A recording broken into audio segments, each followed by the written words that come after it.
जलगांव के काटाफैल क्षेत्र की मस्जिद नूर में वक्फ कानून के विरोध में मुस्लिम समाज ने काली पट्टी बांधकर प्रदर्शन किया। इस अवसर पर जुम्मे की सामूहिक नमाज से पहले जमात इस्लामी हिंद जलगांव के अध्यक्ष सोहेल अमीर ने वक्फ कानून किस प्रकार संविधान के खिलाफ है, इस पर मार्गदर्शन किया।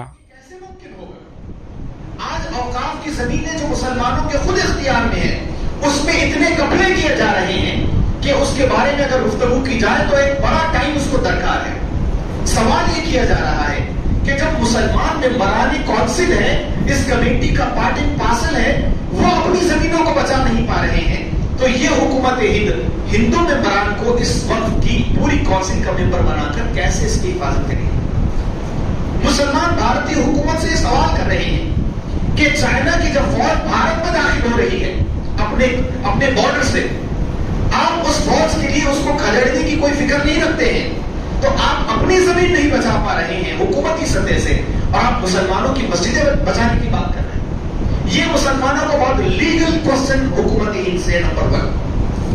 नंबर 2 चीज ये है कि इन्होंने औकाफ में अगर घुसपैठ हो जाए तो पहले जो सजाएं थी उस सजाओं को डाइल्यूट किया है, यानी उस सजाओं में कमी की है, और कमी करने के बाद ये कहना चाहते हैं कि हम इस औकाफ की मिल्कियत को इंसाफ देंगे। ये कैसा इंसाफ है कि जिसमें लोगों को जो कहना चाहिए कि जिनको सजाएं थी, अगर सजाएं बढ़ाई जाती तो आप इंसाफ की बात करते। अगर ये औकाफ की मिल्कियत कोई खा जाता है तो आप ये चाहते हैं कि उसकी सजा को कम किया जाए, और कम करने के बाद आप ये तस्वीर करते हैं कि औकाफ में इंसाफ होगा और इसके जरिए से मुसलमानों की मिल्कियत उनको वापस मिलेगी। ये बहुत बड़ा मजाक एक पूरी कौम के साथ भारत में किया जा रहा है। तीसरी चीज, मुसलमान ये कहना चाह रहे हैं कि ये सारे लोगों को इस बात का इख्तियार है कि वो अपने मजहबी मकामात पे अपनी कमेटी को गठित करें। जैसे यहाँ पर हिंदू कौम भी पाई जाती है, यहाँ पर क्रिश्चियन कौम भी पाई जाती है, यहाँ पर सिख मज़ाहिब के बड़े बड़े अदारे मौजूद है, यहाँ के बड़े बड़े मठ और मंदिर भी मौजूद है। आपको ये फिक्र नहीं होती कि इस बड़े बड़े मंदिरों में मुसलमानों को मेंबरशिप दी जाए? क्यों नहीं करना चाहते आप? अगर आप एक इक्वल निजाम पैदा करना चाहते हैं तो फिर यह होना चाहिए कि फिर सारे अदारों में इक्वल तौर पर लोगों की नुमाइंदगी होगी। जैसे मुसलमानों की औकाफ की मिल्कियत में हिंदू मेंबर बनेंगे, तो फिर राम मंदिर की कमेटी में किसी मुसलमान को आप क्यों नहीं लेते?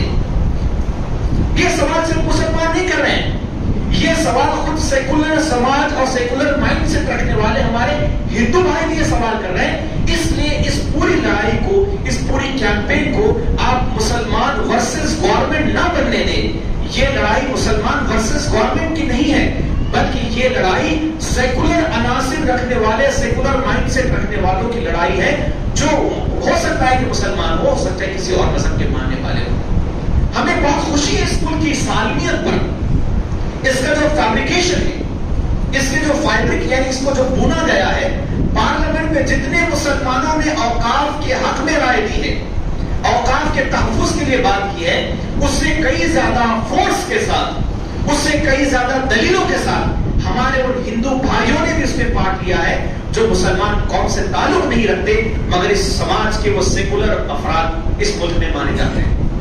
ऐसे कई हमारे हिंदू भाइयों ने बहुत फोर्स के साथ पार्लियामेंट में आर्गुमेंट किया और मुसलमानों के तहफ्फुज़ औकाफ पर अपनी बातों को वहां सामने रखने की कोशिश की। मेरे भाइयों, मुस्लिम पर्सनल लॉ बोर्ड ये वाज़ेह करवाना चाहता है कि ये जो मिल्कियत लाखों करोड़ों की तादाद में पूरे भारत में है, ये सिर्फ पट्टी बांधकर जो है खामोश एहतजाज अपना दर्ज करा रहे हैं। आज यहाँ पर मस्जिद नूर काटाफैल जलगांव में अल्हम्दुलिल्लाह यहाँ पर हमारे कोऑर्डिनेशन कमेटी जो बनाई है वक्त हमारे all India Muslim personal law board की जानिब से, जलगांव की जो कोऑर्डिनेशन कमेटी बनी उसकी जानिब से आज सोहेल अमीर साहब ने इसी औकाफ के ऊपर जो है अपना खुतबा दिया, और जो अपील मुस्लिम फेडरेशन की जानिब से की गई है वो सबको बांटी गई।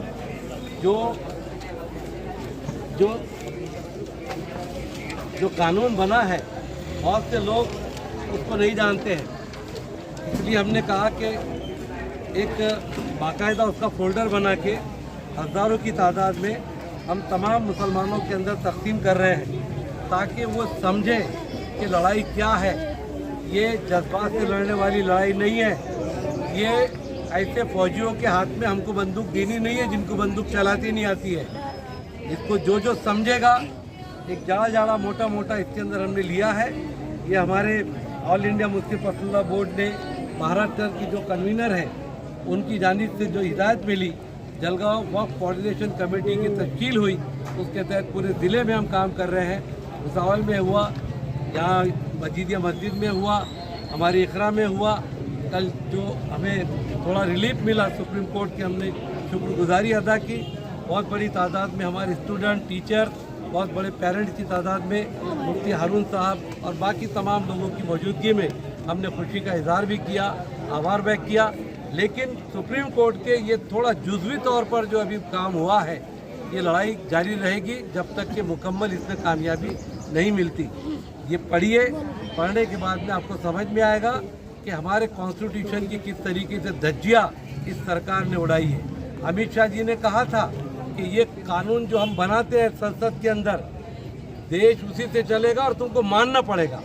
وہ جیسے چھوٹا منہ بڑی بات نے چیلنج کیا کہ امت شاہ جی دیش سنسد کے قانون سے نہیں چلے گا, دیش سنویدھان کے قانون سے چلے گا. اور الحمدللہ وہ بات سپریم کورٹ نے کہی, آپ کچھ بھی قانون بنائیں گے آپ اپنی منمانی نہیں کر سکتے. جو دستور کے اندر لکھا ہے اور اس کے منافی قانون بنے گا, سپریم کورٹ نے اس کو روک لگا دی ہے. تو یہ الحمدللہ بہت بڑی جیت تو نہیں کہیں گے, لیکن ایک بہت بڑا اہم فیصلہ ہوا ہے. ایک امید کی کرن نظر آ رہی ہے کہ دیش کے اندر یہ میجورٹی کے دم پہ کچھ بھی قانون بنائیں گے وہ نہیں چلے گا. جو بابا صاحب امبیڈکر کا بنایا ہوا جو دستور ہے, ہمارے بزرگوں نے جس کو بنایا اس کے حساب سے چلے گا. الحمدللہ آج کاٹا فیل مسجد نور میں ہم یہ تقسیم کر کے لوگوں تک بات پہنچا رہے ہیں. تمام لوگوں کا شکریہ, جزاک اللہ.